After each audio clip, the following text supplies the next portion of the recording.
Hello and welcome back बच्चों to my class A to the solution. और आज जो है बच्चों हम लोग करने वाले हैं चैप्टर 1 रियल नंबर।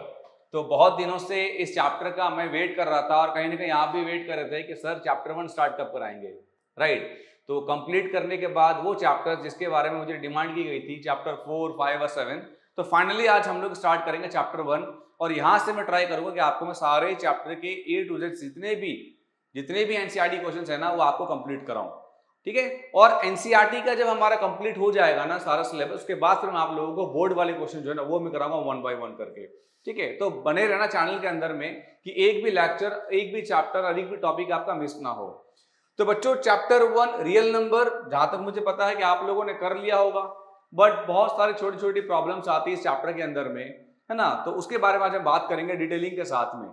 तो जैसे कि चैप्टर का नाम देख रहे हो आप लोग, चैप्टर का नाम क्या है हमारा, real number. So real number क्या होता है, रियल नंबर आप लोगों ने क्लास 9 में चैप्टर किया था ना। क्लास 9 में नाम क्या था इसका, चैप्टर 1 का नंबर सिस्टम, है ना, नंबर सिस्टम। वहां पे हम लोगों ने भी रैशनल नंबर और इरैशनल नंबर के बारे में बात की थी। तो रियल नंबर होता क्या है, रियल नंबर जो है ना बच्चों, आज हम इसकी बात करते हैं। देखो आप जरा आगे, रियल नंबर्स जैसे आपके सामने दिख रहा है ना, रियल नंबर्स। रियल नंबर्स का मतलब क्या होता है, रियल नंबर जो है बच्चों आप देखोगे तो रियल नंबर जो है उसको अगर कहा जाए तो all rational number as well as irrational number, इन सब के ग्रुप को, फैमिली को, सेट को हम क्या कहते हैं, रियल नंबर्स। ओके, सारे नंबर इंक्लूड हो जाता है इसके अंदर में। अब रैशनल नंबर की अगर आप बात करोगे तो रैशनल नंबर में क्या क्या चीज आता है, natural number, right, whole number. Natural number start कहां से होता है, कहां स्टार्ट होता है नेचुरल नंबर, स्टार्ट फ्रॉम 1। तो जैसे 1 2 3 4 5, ये हमारा क्या हो गया, natural number. Okay, whole number start कहां से हो गया आपको बताओ, 0 1 2 3 4 5 अप टू इंफिनिटी। ओके, ये तो हो गया आपका नेचुरल नंबर और होल नंबर। फिर हम आते हैं इंटीजर्स। इंटीजर्स क्या हो गया, इंटीजर्स जिसके अंदर साइन हो, जैसे हम बोलेंगे कि -5 -3 -1 -4 -2, ठीक है, या फिर 1 2 3, मतलब जिसके पास साइन हो, ठीक है। इनके पास कौन सा साइन है बताओ, नेगेटिव का साइन है, और यहां क्या है, पॉजिटिव है। तो इंटीजर्स दो तरह का होता है, पॉजिटिव इंटीजर्स मतलब पॉजिटिव साइन, और negative integers it means negative sign. फिर क्या आता है बच्चों हमारे पास में, फ्रैक्शन। ओके, फ्रैक्शन हमारा जो है ना, फ्रैक्शन क्या है बच्चों, देखो फ्रैक्शन का मतलब क्या होता है, इट्स अ काइंड ऑफ जहां पे न्यूमरेटर भी हो और डिनोमिनेटर भी हो। जैसे हम बात करते हैं 2/3 -1/2 3/10, ये हमारा क्या है बच्चों, फ्रैक्शन। Okay, p/q। और प्राइम नंबर, प्राइम नंबर किसे कहते हैं, प्राइम नंबर जिसको आप कह सकते हो जिसके पास कितने फैक्टर्स होते हैं, प्राइम नंबर और दोज नंबर जिनके सिर्फ 2 फैक्टर्स होते हैं, ठीक है, जिसे हम कह सकते हैं हैविंग ओनली कितने, 2 फैक्टर्स। ऐसा कोई भी नंबर जो किसी दो टेबल से डिवाइड होता हो, ठीक है ना, उसे हम कहते हैं क्या, प्राइम नंबर, ठीक है। तो प्राइम नंबर बेसिकली क्या हो गया, जैसे हम एग्जांपल के तौर पे कहते हैं हमारे पास 3 है, तो अगर आप 3 को डिवाइड करोगे तो 3 कितना बनता है, 1 × 3। ओके, इसका मतलब क्या हुआ कि 3 जो हमारा है ना 1 से डिवाइड होगा और 3 हमारा 3 से डिवाइड होगा, तो 3 के फैक्टर कितने हो गए, 1 और 3। हम लेते हैं 7 कितना हो जाएगा, 1 × 7, तो 7 का भी कितने फैक्टर्स हो गए, 2, ठीक है ना। तो प्राइम नंबर वो नंबर हो गया जिनके 2 ही फैक्टर्स होते हैं, एक 1 और एक इटसेल्फ। ओके, अब आता है हमारा कौन सा होता है, कंपोजिट नंबर। कंपोजिट नंबर कैसे कहेंगे, कंपोजिट नंबर हमारा वो नंबर है जिसके 2 से ज्यादा फैक्टर हो, राइट। जैसे एग्जांपल के तौर पे हम कहते हैं 4 6 9, इट कैन बी इवन और ऑड, दोनों हो सकता है, ठीक है ना। 9 के बाद आ जाएगा हमारा 10, यहां हो जाएगा 12, ये सब हमारा कौन सा नंबर है, ये सारे नंबर हमारे पास जो है ना ये आपका कंपोजिट नंबर है। क्यों, क्योंकि 4, अगर आप 4 की बात करते हैं आप खुद देखो 4 क्या हो जाएगा, तो 2 × 2, साथ में हम 1 भी लिख सकते हैं, तो कहीं ना कहीं 2 2 से कितना हो गया, 4 हो गया। तो 4 जो हमारा डिवाइड होता है ना वो 1 से भी डिवाइड हो जाएगा, 2 से भी डिवाइड हो जाएगा और खुद से भी डिवाइड हो जाएगा। तो कितने फैक्टर्स हो गए इसके मोर देन 2 फैक्टर्स हो गए। तो ऐसा कोई भी नंबर जिसके 2 से भी ज्यादा फैक्टर हो उसे हम क्या कहते हैं, कंपोजिट नंबर। 2 फैक्टर हुआ तो क्या कहलाएगा, प्राइम नंबर। ओके, ये सब हमारा हो गए किसके अंदर में आता है, ये सब आते हैं आपके रैशनल नंबर की कैटेगरीज के अंदर में। क्लियर है। फिर डेसिमल आ गया। खैर डेसिमल जो नंबर हमारा होता है ना वो फ्रैक्शन का ही पार्ट है, फ्रैक्शन को कन्वर्ट कर दो पॉइंट में तो डेसिमल कहलाएगा। और रैशनल नंबर जो मेनली है, इन सारे ही नंबर को अगर आप इंक्लूड करोगे तो ये वो नंबर है जिसको हम P अपॉन Q के फॉर्म में लिख सकते हैं, जहां पे हमारा Q 0 नहीं होता। ठीक है ना। Rational number class 9 definition recall करो। A number that can be written in the form of P by Q where P and Q are integers and Q is not equal to 0। Okay, ये हमारा हो गया complete definition. तो ये सारे के सारे कैटेगरीज ना इसको सेटिस्फाई करती है, इसे कहते हैं रैशनल नंबर। ओके, अब आते हैं जरा इरैशनल नंबर में। आप लोगों ने क्लास 9th में किया था इरैशनल नंबर ना, ठीक है। इसका ऑपोजिट हो जाएगा ना कि जो रैशनल नंबर नहीं है वही इरैशनल नंबर है। A number that can not be written in the form of P by Q is called irrational number. तो मतलब हम इसको लिख सकते हैं कि इट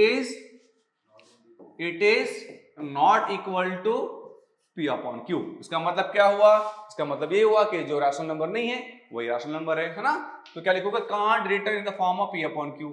एग्जांपल क्या हो गया, जितने भी रूट्स के नंबर है वो क्या कहलाता है, इरैशनल।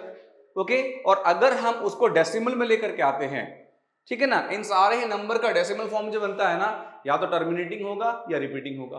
बट अगर हम इसको लेके आते हैं डेसिमल का फॉर्म में, तो इसका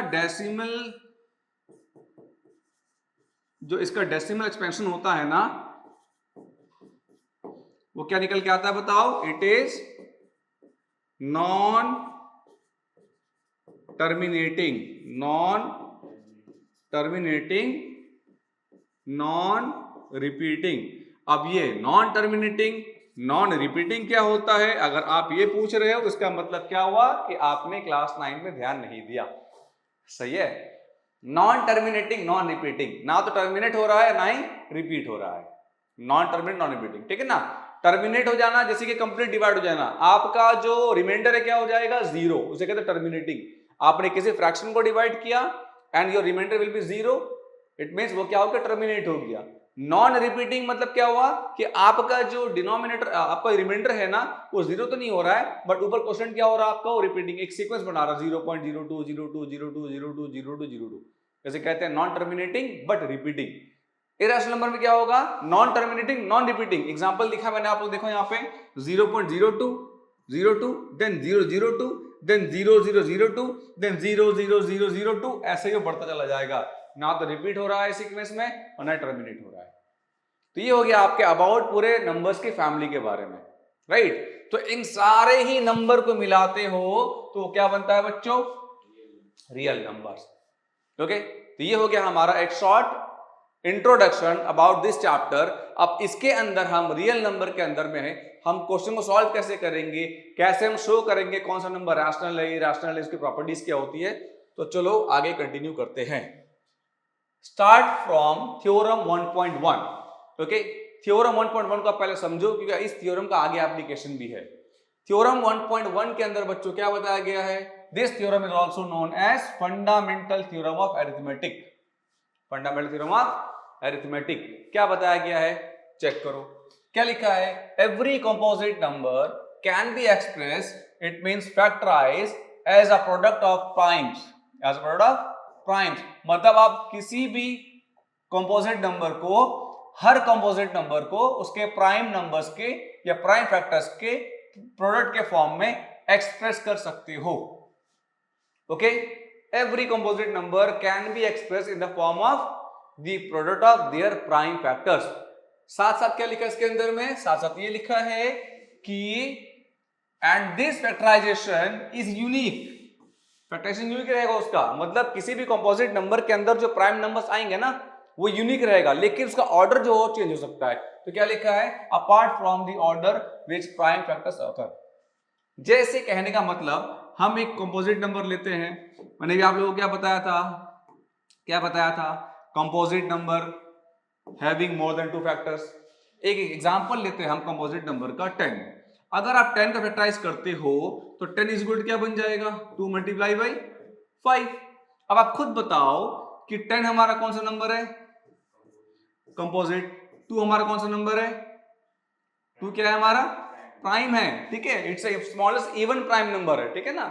और 5 हमारा कौन सा नंबर है, ये भी हमारा प्राइम है, ठीक है ना। तो 2 भी हमारा प्राइम हो गया और 5 भी हमारा प्राइम हो गया। तो 10 को जब भी आप फैक्टराइज करोगे तो 2 इंटू 5 ही आएगा, मतलब 2 और 5 का ही प्रोडक्ट बनेगा। इसे कहते हैं क्या कि ये हमारा क्या हो गया यूनिक। लेकिन साथ साथ क्या है, जो ऑर्डर है ना वो चेंज किया जा सकता है, मतलब हम 10 is equal to 5 multiply by 2 भी लिख सकते हैं।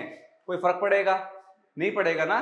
क्लास 7th या 8th में इसको बोला जाता था कि मल्टीप्लीकेटिव आइडेंटिटी, ठीक है, कि 2 मल्टीप्लाई 5 मतलब मल्टीप्लीकेटिव आइडेंटिटी क्या होता है 2 multiply by 5 is equal to 5 multiply by 2। क्या कुछ फर्क पड़ेगा?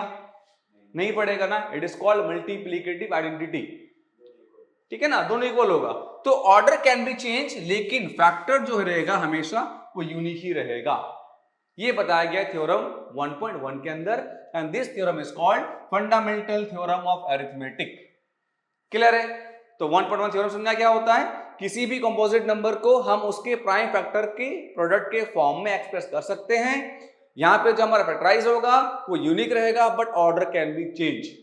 डन। चलो अब आगे देखते हैं इस थ्योरम को यूज कैसे करना है। तो question number 1 exercise 1.1 starting from beginning क्या लिखा गया है, express each number as a product of its prime factors. Similar वही है ना, आपका थ्योरम ही आ गया इसके अंदर में, ठीक है। ये जो नंबर हमारे पास में है ना, इन सारे ही नंबर को क्या करना बताओ, इन सारे ही नंबर को हमें इसके प्राइम फैक्टर्स के फॉर्म में एक्सप्रेस करना है।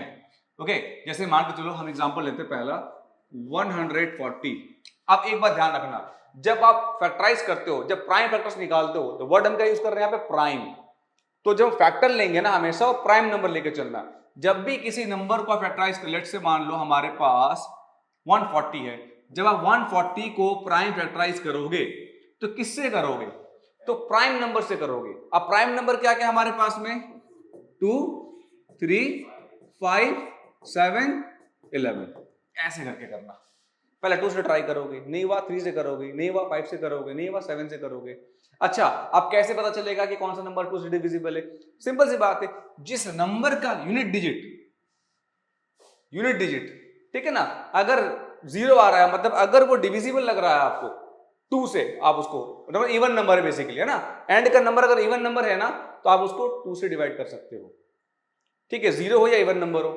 तो जैसे 140 है तो किससे डिवाइड करेंगे हम 2 से। अगर मान के चलो 2 से नहीं हुआ, कोई ऑड नंबर आ गया एंड में 1357 आ गया, तो 2 से तो होगा नहीं, तो किससे करेंगे हम 3 से ट्राई करेंगे। बट 3 से ट्राई कैसे करोगे, कैसे क्या पता चलेगा हमें कि 3 से होगा नहीं होगा?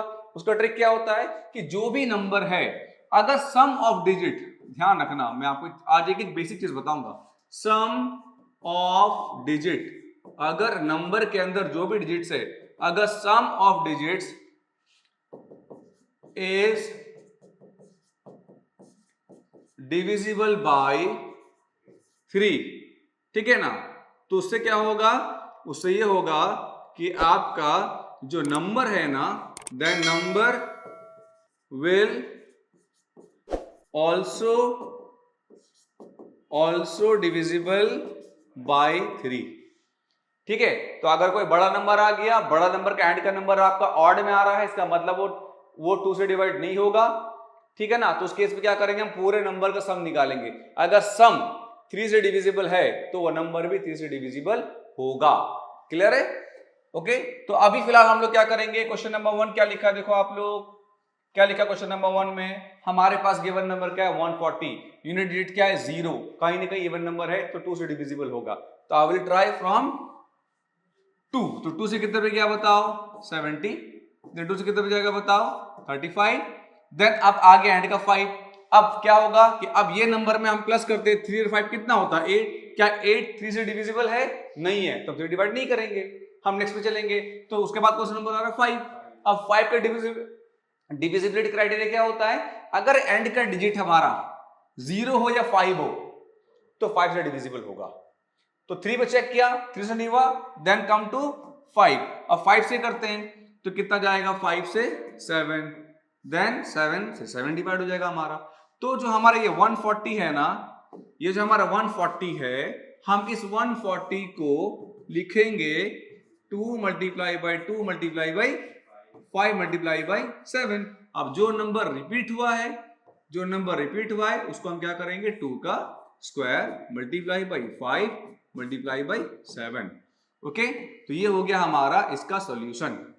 क्लियर है, क्लियर है। तो मतलब क्या हुआ आपका कि 140 which is a composite number, sorry 140 which is a composite number can be written in the form of the product of their prime factors. Clear है, this is the question number 1। चलो एक क्वेश्चन और try कर लेते हैं। Question number कौन सा करें, चलो हम थर्ड पार्ट कर लेते हैं, ठीक है ना। थर्ड पार्ट जरा फटाफट आप लोग निकालो। 3 8 2 5, है ना। 3 8 2 5 है, किससे करोगे पहले बताओ, एंड का नंबर 5 से। पहले चेक करो क्या उसका सम 3 से डिविजिबल है, चेक कर लो।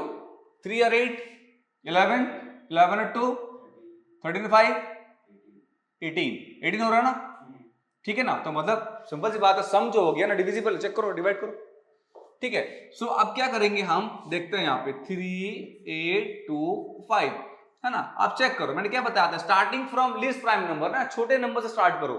तो 3 + 8 11, 11 और 2 13, 13 और 5 कितना होता है 18। तो 18 इज डिविजिबल बाई 3, 3 6 18।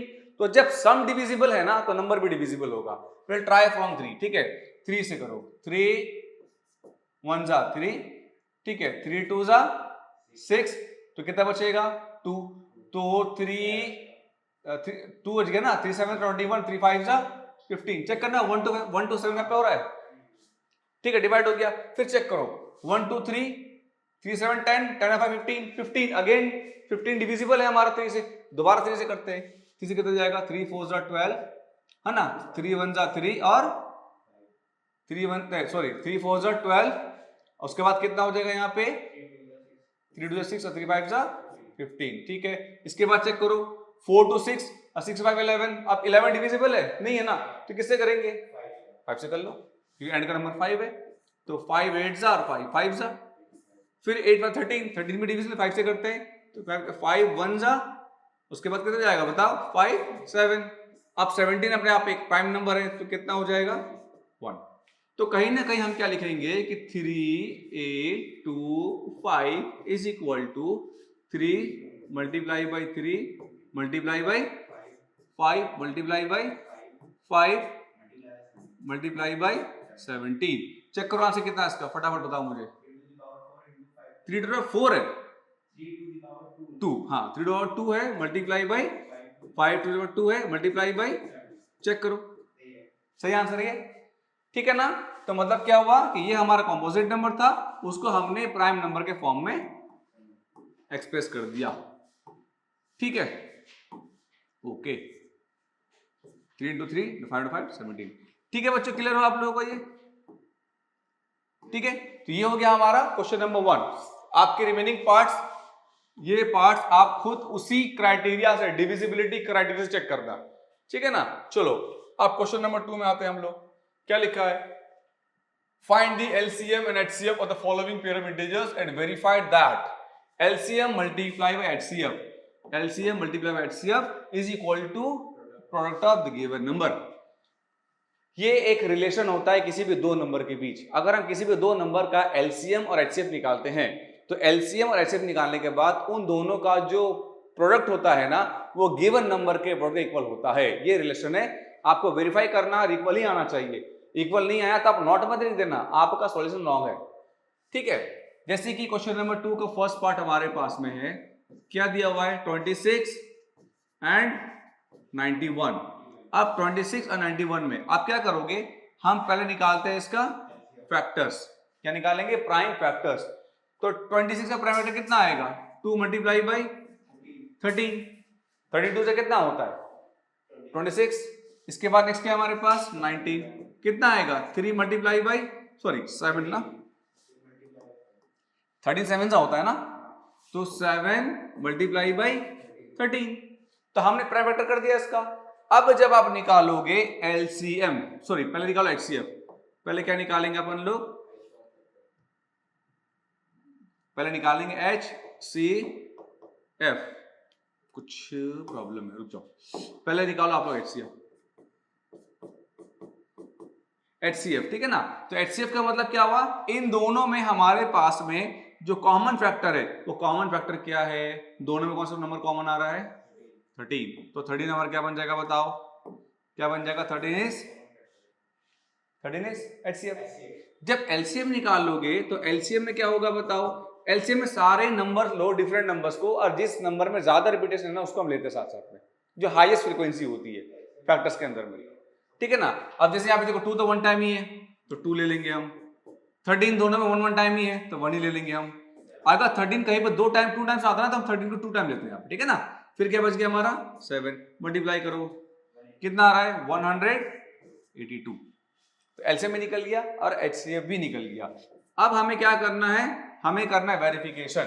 क्या वेरिफिकेशन करना है, एलसीएम इंटू एचसीएफ। तो हम यहां लिखेंगे since LCM multiply by HCF is equal to क्या बोला गया है, product of 2 numbers, right, product of 2 numbers. तो एलसीएम और एचसीएफ का प्रोडक्ट, तो एलसीएम कितना है अपने पास, वी हैव 182, एलसीएम कितना है और एचसीएफ कितना हमारे पास, we have 13 is equal to product of given number. तो गिवन नंबर क्या था 26 और 91, ठीक है ना। तो क्या लिखेंगे यहां बताओ, 26 मल्टीप्लाई बाई 91। अब जरा मल्टीप्लाई करो कितना आ रहा है 2366 इज इक्वल टू 2366। हो गया सॉल्व, हो गया सॉल्व, ये क्लियर है, ठीक है ना। तो ऐसे ही जो है ना आप दोनों ही नंबर का एलसीएम निकालोगे फैक्टराइज करके, एचसीएफ निकालोगे फैक्टराइज करके, उसके बाद ये वेरीफाई कर देना। ध्यान रखना कि ये इक्वल होना चाहिए क्योंकि ये उन दो नंबर के बीच का रिलेशन है। ओके, अगर नॉट इक्वल आ गया it means answer is not wrong, you are wrong in your solution. Clear है, ठीक है। तो एक पार्ट करना काफी इसके इनफ है, second part third part try कर लेना आप खुद से, ठीक है ना, या कराऊं अभी कोई सा पार्ट नहीं, चलो दोनों सिंपल ये करना है, फैक्टराइज करके निकालना है इसका, खुद से ट्राई कर लेना, ठीक है ना बच्चों। चलो हम क्वेश्चन नंबर कौन सा करते हैं बताओ, क्वेश्चन नंबर 3। क्या लिखा क्वेश्चन नंबर 3 में, देखो find the LCM and HCF of the following integers by applying the prime factorisation, ठीक है ना। थोड़ा सा मैं इसको थोड़ा सा अलाइन कर देता हूं, आप थोड़ा देख लो सही से, हाँ ठीक है। अब क्या है इसके अंदर में कि we have 3 numbers, now we have 3 numbers 12 15 21, 3 number है और क्या बोला गया है, तीनों नंबर क्या निकालना आपको, एलसीएम और एचसीएफ। यहां पे वेरिफिकेशन नहीं करनी है, there is no relation between among 3 numbers. जो रिलेशन होता है एलसीएम एचसीएफ का वो 2 नंबर्स में होता है, 3 में नहीं करना आपको। Only find LCM and HCF. कैसे करेंगे, सिंपल है, फर्स्ट पार्ट तीनों को फैक्टराइज करते हैं। जैसे 12 हमारे पास में है ना, तो 12 कैसा हो जाएगा, 2 2 जा 4 एंड 4 3 जा 12, हो गया प्राइम फैक्टर्स। फिर क्या है 15, कैसे करोगे उसको, 5 मल्टीप्लाई बाई 3, 5 3 जा 15, ये भी खत्म। उसके बाद क्या है 21, क्या आएगा 7 मल्टीप्लाई बाई 3, 7 3 जा 21, फिनिश। अब जो है एचसीएफ जब निकालोगे आप एचसीएफ, तो तीनों में कॉमन कौन सा नंबर आया 3, एचसीएफ क्या बन जाएगा इसका 3। जब आप इसका एलसीएम निकालोगे तो मैंने बताया ना कि हर फैक्टर में जो हाईएस्ट फ्रीक्वेंसी होती है ना उसको लेके चलते हैं। तो यहां से क्या आएगा 2 मल्टीप्लाई बाई 2, फिर क्या साथ में इसका तीनों में 3 1 टाइम ही है ना, तो 1 टाइम 3 ले लेंगे। फिर क्या डिफरेंट है 5, फिर क्या डिफरेंट है 7, सबको मल्टीप्लाई करो 420, ये क्या निकल गया इसका एलसीएम। दिस इज एलसीएम, यही है, ठीक है ना, क्लियर है। तो ऐसे हम 3 नंबर में कर सकते हैं आसानी के साथ में, कोई दिक्कत नहीं आएगी।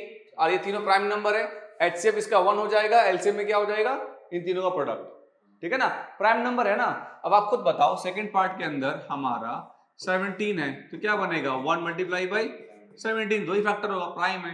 23 है तो क्या बनेगा 1 मल्टीप्लाई बाई 23 बनेगा। फिर 29 क्या बनेगा 1 मल्टीप्लाई बाई 29 बनेगा।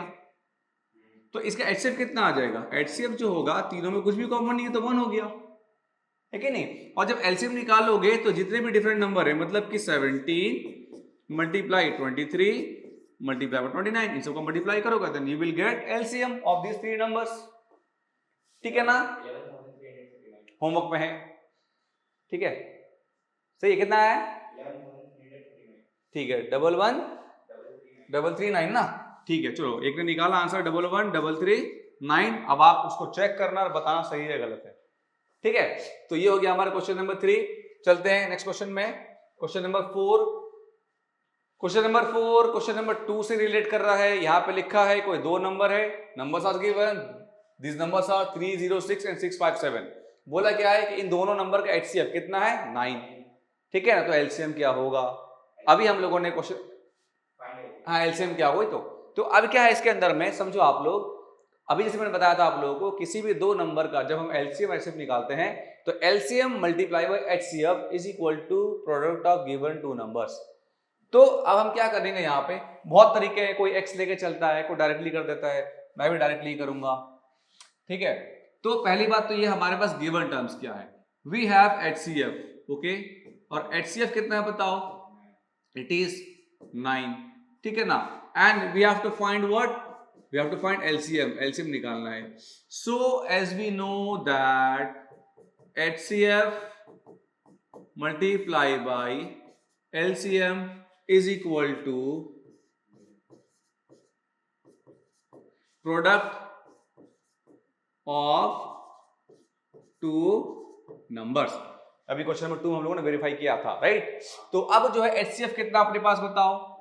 9 मल्टीप्लाई बाय एलसीएम जो कि गिवन नहीं है, इज इक्वल टू में product of given numbers. Two numbers क्या क्या अपने पास में? The numbers are 306 multiply by 657।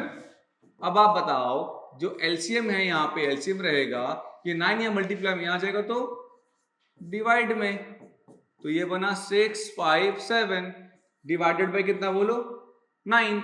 अब आप कैंसिल आउट करो, तो मैंने क्या पता है कैसे करोगे, तो आप चेक करो, तो ये नंबर देखो इवन है, ये नंबर ऑड है, तो जाहिर सी बात है 2 से तो कटेगा नहीं।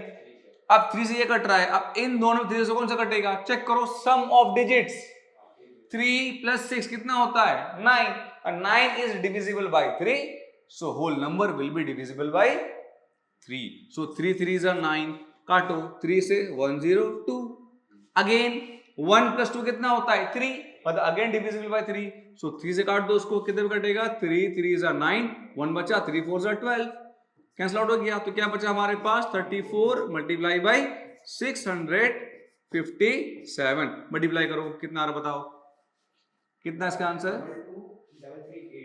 22,338। ठीक है, चलो एक ने इसका आंसर फाइंड किया है, उन्होंने मुझे बताया है कि इस answer is 22,338। Now you will find answer by you. ठीक है, खुद से पता करो और बताओ कि आंसर ये गलत है। ठीक है, तो ये हो गया हमारा क्वेश्चन नंबर 4, इंपॉर्टेंट मार्क कर लेना, ये आपके इंटरनल एग्जाम में यूनिट टेस्ट में आता है। ठीक है बच्चों, क्लियर है? आगे चले question number 5। Okay, question number 5 क्या लिखा है?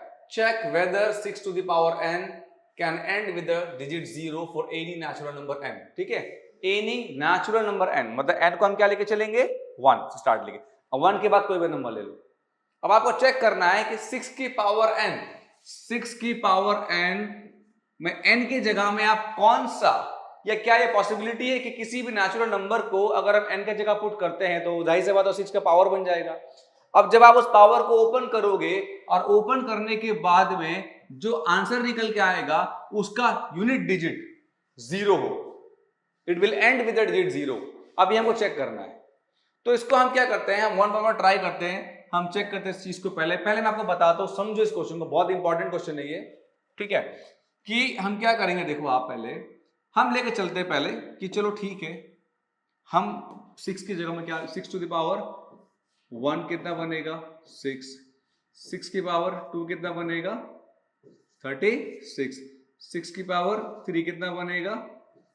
216। तो आप जितना बढ़ाओगे तो ये इसका एंड का डिजिट है वो क्या आ रहा है? यूनिट डिजिट क्या आ रहा है इसका? 0 आ रहा है? नहीं आ रहा ना, चलो तो मतलब सिंपल सी बात है, इट विल नॉट एंड। अच्छा, एग्जाम में कुछ भी नंबर आ सकता है, अपन लोग लेते हैं 2 to the power n। अब 2 इज टू पावर 1 कितना हो जाएगा 2, 2 की पावर 2 कितना बनेगा 4, 2 इज टू पावर 3 कितना बनेगा 8, 4 लेंगे 16। तो कहीं ना कहीं यहां भी जो आपका यूनिट डिजिट आ रहा है क्या ये जीरो पे एंड हो रहा है, नहीं हो रहा है। ठीक है, चलो अब 2 छोड़ो, हमको एक और नंबर लेते हैं, अपन लोग लेते हैं इसका 5 इज टू पावर n। ठीक है, तो 5 इज टू पावर 1 कितना हो जाएगा 5, 5 इज टू पावर 2 कितना बनेगा 25, 5 इज टू पावर 3 कितना बनेगा 125। यहां भी आप चेक करोगे तो क्या यूनिट डिजिट जीरो पे आ रहा है, नो। ठीक है ना, क्लियर है, ठीक है ना। तो अब जो है कुछ और नंबर लेते हैं अपन लोग लेते हैं आप 10, 10 की पावर n लेके चलते, ठीक है ना। तो 10 की पावर 1 कितना हुआ 10, 10 की पावर 2 कितना बना 100, 10 की पावर 3 कितना बनेगा 1000। अब खुद देखो बताओ क्या इसका यूनिट डिजिट जीरो है ना। चलो कुछ और नंबर भी ले लेते हैं अपन लोग, 20 लेते हैं भी हम लोग, 20 का चेक करते हैं। तो 20 की पावर 1 कितना बनेगा 20, 20 की पावर 2 कितना बनेगा 400, 20 की पावर 3 कितना बनेगा 8000।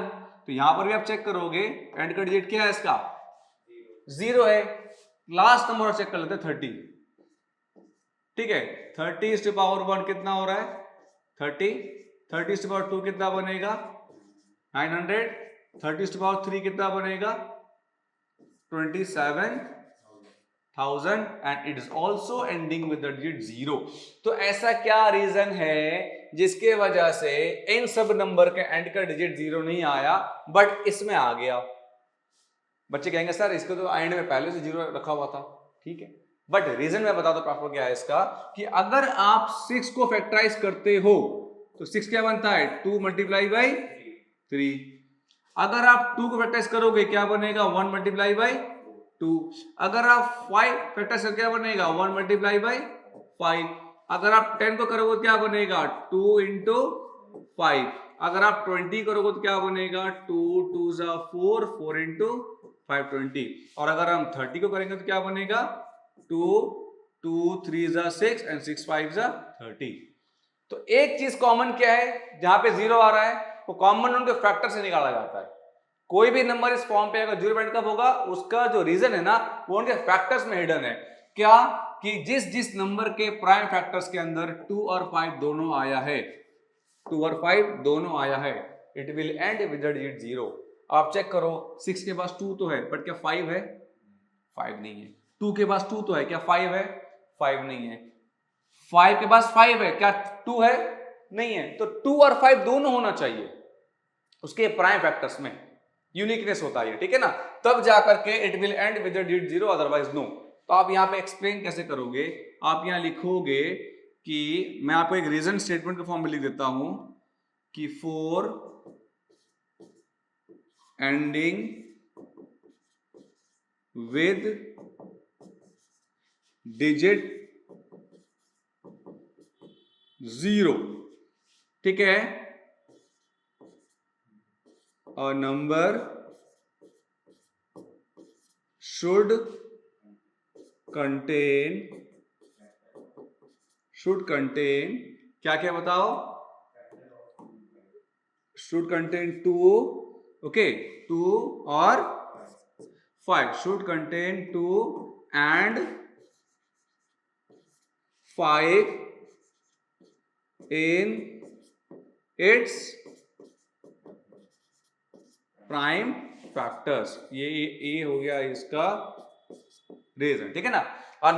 For ending with digit zero a number should contain 2 and 5 in its prime factor. इसके बाद आप क्या लिखोगे कि हियर 6 टू पावर n, मतलब सिंपल सी बात है लिखिएगा 2 मल्टीप्लाई बाई 3, अब पावर क्या रहेगा इसका n रहेगा, ठीक है। डज नॉट कंटेन,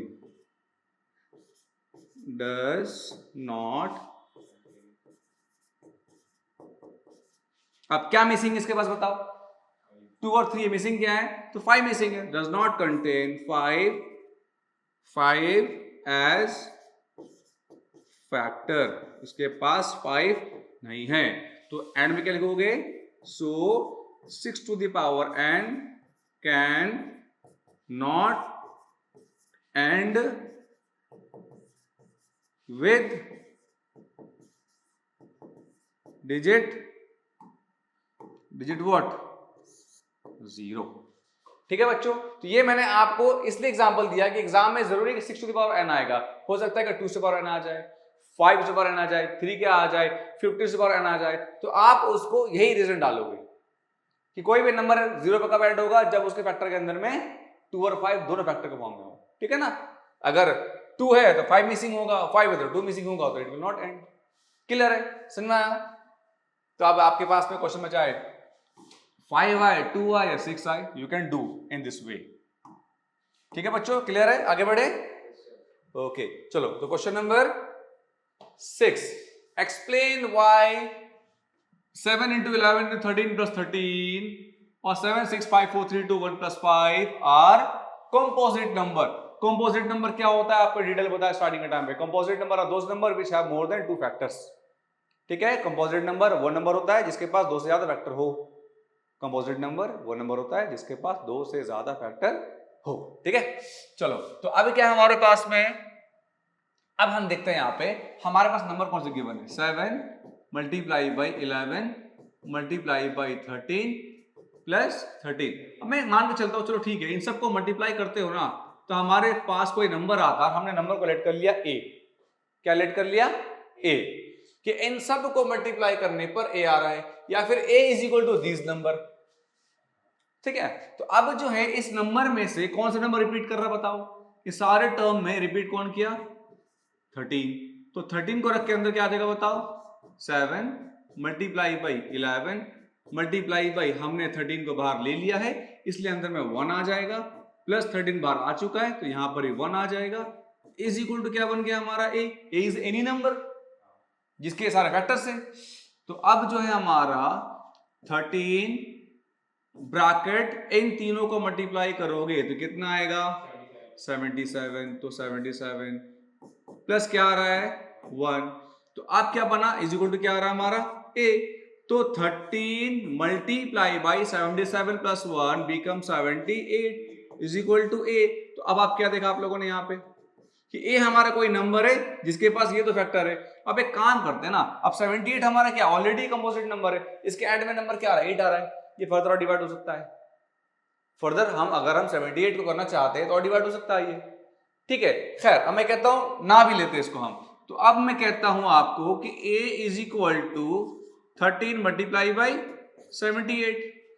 और कहीं ना कहीं जब इनको मल्टीप्लाई कर जो नंबर बना रहे हो ये नंबर, इसमें 1 भी इसका फैक्टर बन गया, बना 1 भी फैक्टर बन गया। तो ऑलरेडी देखा जाए तो 1 2 3 3 फैक्टर हो गए इसके। फिर इटसेल्फ मतलब ये जो नंबर बनेगा मल्टीप्लाई होने के बाद वो अपने आप में एक नंबर है, तो वो भी खुद से भी डिवाइड होगा। तो ये a जो हमारा है it is divisible bye 13, divisible by 78, divisible by 1 and divisible by itself. तो मतलब क्या हुआ कि this number has more than 2 factor. तो आप यहां लिखोगे since the given number, bracket में a लिख दो बेटर रहेगा, given number a has more than कितने? 2 फैक्टर्स। सो 8, एक minute, so 8 is, it is any, it is enough, it is a composite number, it is a composite number। Clear है?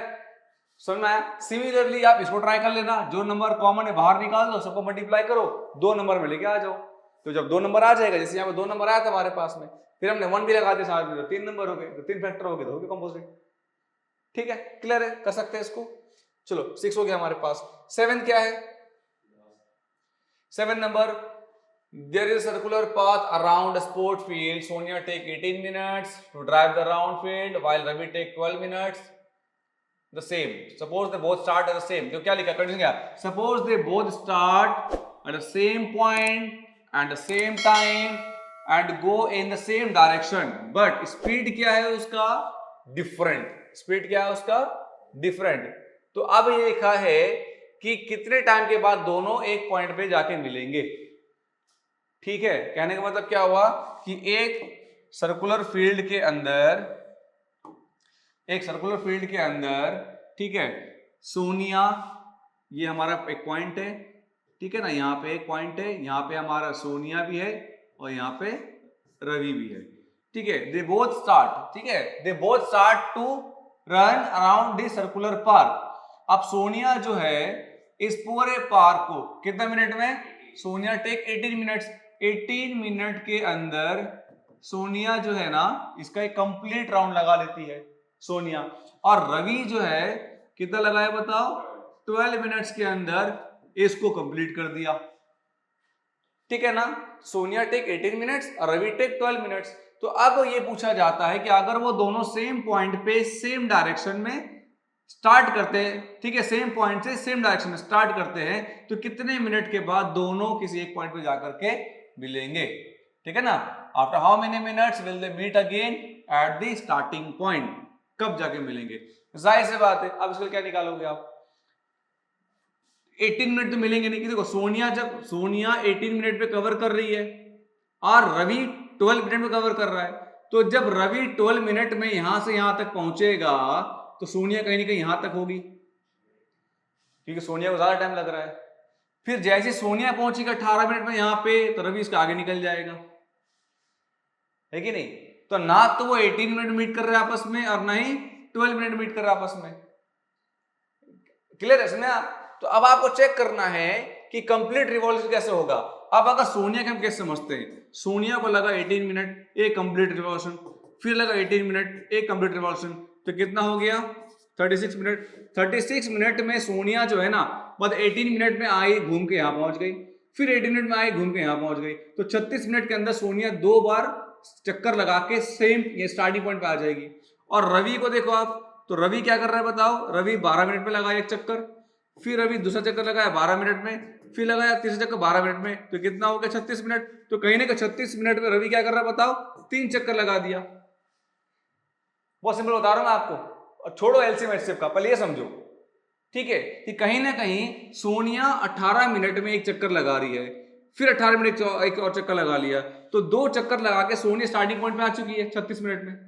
36 minute के अंदर सोनिया यहां पे आ चुकी है सेकंड रिवॉल्यूशन में। और रवि 12 मिनट में चक्कर लगाया, यहां पहुंच गया, फिर 12 मिनट चक्कर लगाया, फिर यहां पहुंच गया, फिर 12 मिनट चक्कर लगाया, फिर यहां पहुंच गया। तो 36 मिनट के बाद हम क्या देखते हैं कि दोनों यहां पे मीट करेंगे। कर रहा नहीं कर रहा है, समझा मेरी बात। तो 36 मिनट हो जाएगा इसका आंसर में। अब निकालो कैसे क्वेश्चन के अकॉर्डिंग, तो जाहिर से बात है 36 जो हमारा है ना वो 18 का 12 का क्या निकलेगा HCF, क्योंकि जो रिक्वायर्ड नंबर है 36 वो 18 और 12 इन दोनों से बड़ा है छोटा है, बड़ा है। तो जब बड़ा है तो जाहिर सी बात मल्टीपल होगा। अगर रिक्वायर्ड नंबर अगर 18 से 12 छोटा होता तो क्या निकालते हम, फैक्टर, मतलब HCF। तो ये तरीका होता फाइंड करने का, ठीक है, कि आप चेक करो आंसर का जो नंबर निकल के आ रहा है वो गिवन नंबर से बड़ा है या छोटा है। अगर आंसर जो निकल करके आ रहा है, जो एस्टिमेटेड नंबर अभी हमने फाइंड नहीं किया, जो एस्टिमेटेड नंबर है, अगर वो नंबर गिवन नंबर से बड़ा दिख रहा है then we will find LCM, क्योंकि मल्टीपल बनेगा वो। और अगर required number estimated number given number से छोटा दिख रहा है तो क्या निकालोगे, फैक्टर HCF। तो यहां पर क्या करेंगे, we will find LCM। LCM कैसे निकालोगे, तो LCM कैसे निकालोगे, तो मैं इसको आप बिल्कुल तरीके से करता हूं जो नॉर्मली हमारा तरीका करने का, कि ये रहा हमारा 18 का फैक्टराइज करोगे तो 2 3 जा 6 एंड 6 3 जा 18। ये रहा हमारा 12 फैक्टराइज करोगे तो 2 2 जा 4 और 4 3 जा 12। अब आप कुछ चेक करो कि LCM जब निकालोगे तो LCM में क्या हो जाएगा, तो 3 जो ज्यादा फ्रीक्वेंसी उसको लेते हैं ना हम लोग, यहां से 2 का फ्रीक्वेंसी ज्यादा 2 को ले लेंगे हम लोग, तो कितना हो गया आंसर में 3 3 9 9 2 18 8 2 36 मिनट। ठीक है, तो ऐसे आप प्रॉपर आइडिया के साथ सॉल्व करोगे। क्लियर हुआ, चलो तो ये हो गया आपका एक्सरसाइज 1.1। तो इस लेक्चर को हम यहीं पे क्लोज करते हैं।